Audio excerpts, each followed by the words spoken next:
So this week was full of Apple news, from new products like the 16e, some foreshadowing into what the action button can be for the older 15 Pro and Pro Max, and finally we got some tidbits about what's coming with Ted Lasso in the future. Let's get into it.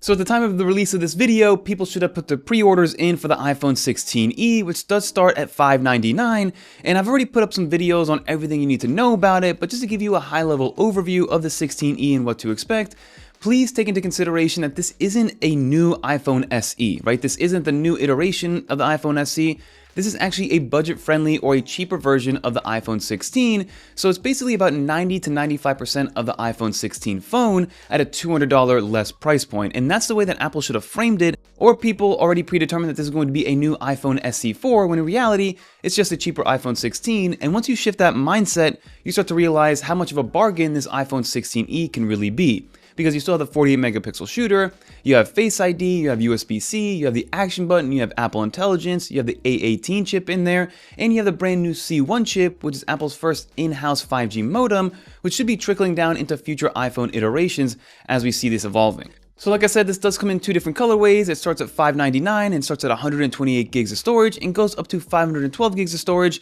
And I've seen some inklings of people saying like, oh, just get an older 15 Pro, or oh, just get a 14 Pro because that price point's a little cheaper. First off, I for one would never recommend an iPhone that does not have USB-C moving forward, because I'm just somebody that has USB-C all things at this point, and going back to Lightning would be a detriment to me. And also, when I am recommending phones to other people, USB-C is going to be the way to go moving forward. And then when it comes to the 15 Pros, yeah, if you can find a 15 Pro for $600, by all means, go for it. But from what I've seen in the refurbished market, they're anywhere from $750 to $850, depending on the storage capacity that you go with. So really depends on what you're looking for in an iPhone overall. But if you are coming from an older, let's say iPhone 11 or iPhone 12, or even that older iPhone SE3, then this is going to be a substantial upgrade and one that you can count on for the next 5 to 6 years. So I won't belabor it anymore. I'll leave some links down below of some of the videos we put together, and definitely get subscribed because we will be getting this phone in the studio, putting it up against its paces towards other Pro phones, older phones, comparing it to the new iPhone 16 and the 16 Pros, and see where it stacks up. And this is a great segue because the new iPhone 16e did get the action button, but it did not get the camera control button. But in Apple's keynote or in their event press release or whatever you want to call it, they did show off that that action button actually brings up visual intelligence, which has been reserved for only the new 16 lineup of phones, because technically, visual intelligence was just a camera control feature that was working with Apple Intelligence, because if you look at the 15 Pro and Pro Max, even though those do support Apple Intelligence, they do not support visual intelligence because of the lack of camera control button. So the fact that Apple's bringing the action button and visual intelligence in that action button to the iPhone 16e means that we should be getting it on the 15 Pro and Pro Max in a future update with 18.4 or even 18.5. So for those people that held on to their 15 Pros and didn't upgrade, but wanted to get something like visual intelligence, it should be coming relatively soon, so stay tuned. The next thing I want to talk about is these new iPhone 17 Pro and Pro Max renders that we got earlier this week from a 3D artist and developer named Asher Dipri. I'll leave a link down below from Ben Lovejoy, who kind of covered this and showed it in its totality. But you get a sneak peek and a look into what the future iPhone 17 Pro could look like, and these are based on some CAD schematics that apparently have been leaked. But basically the biggest difference here is going to be that the rear of the iPhone is still going to hold on to that kind of like triangular look and orientation of the 3 camera array, but it's going to go and span across the entire back end of the phone, similar to the Google Pixel that we've seen with that visor look. The actual physical camera lenses will still be in that top left corner, but the flash and then maybe the LiDAR scanner as well as the microphones will be shifted all the way across the other side of the phone, giving you this bar-like design. Now that should hide the protrusion of those camera bumps a little bit more, but based on these renders, it looks like the camera lenses will still protrude out a little bit further compared to the entire camera visor on the rear, making it so it still kind of moves back and forth if you do have it placed down on a table itself, which doesn't remove that kind of wobble, which is very annoying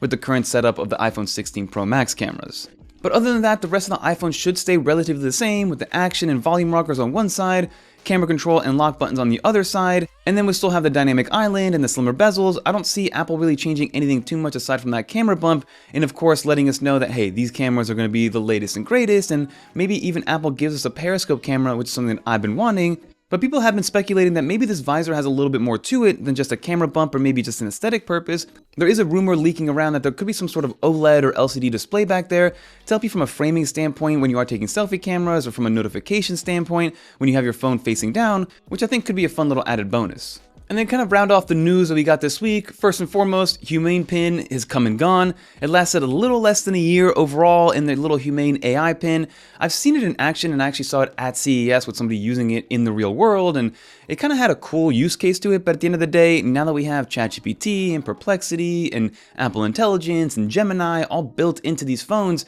there really wasn't a big purpose for it just having a separate piece of hardware, especially one that was $500 to $800 and cost you an additional $24 per month. So again, the writing was on the wall on that one, but some way, somehow, they still sold it for $116 million over to HP. So let's see exactly what HP ends up doing with those staff members and with the patents that they have. And then personally, one of my favorite pieces of news this week is that we should be getting a season 4 of Ted Lasso, one of my favorite shows on Apple TV+, probably my favorite show and most watched show on that service. And if you haven't watched it, I do recommend trying it out. I'll leave a link for a free trial down below if you guys want to check that out. But basically what we've noticed is that season 4 is almost basically official now at this point, with the entire cast returning, aside from one actor, which is the actor that plays Jamie Tart in the series. But again, Ted Lasso will be coming back with a season 4, probably in early 2026, which we'll be recording in 2025, so don't expect it to come out this year, although we should be getting some teasers and some official statements later on in the year. And then lastly, my product of the week has to be the new Kuxiu K1 and S1 MagSafe battery packs that came out for the iPhone. And now this battery pack has a unique feature,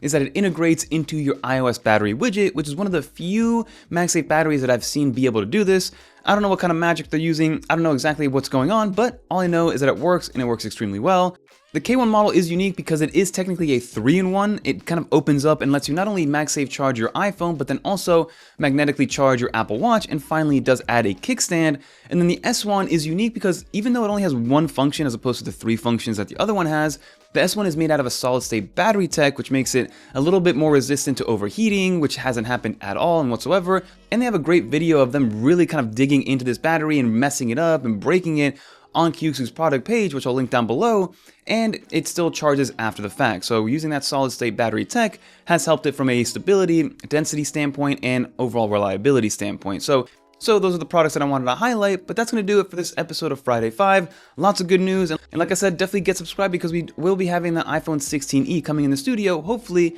next week on Friday. But that'll do it, everybody. If you made it to the end, leave a little dolphin in the comments down below so I know you made it to the end. And if you want to watch more videos like this one, definitely check out one of these videos right here. And until next time, I'm Fernando.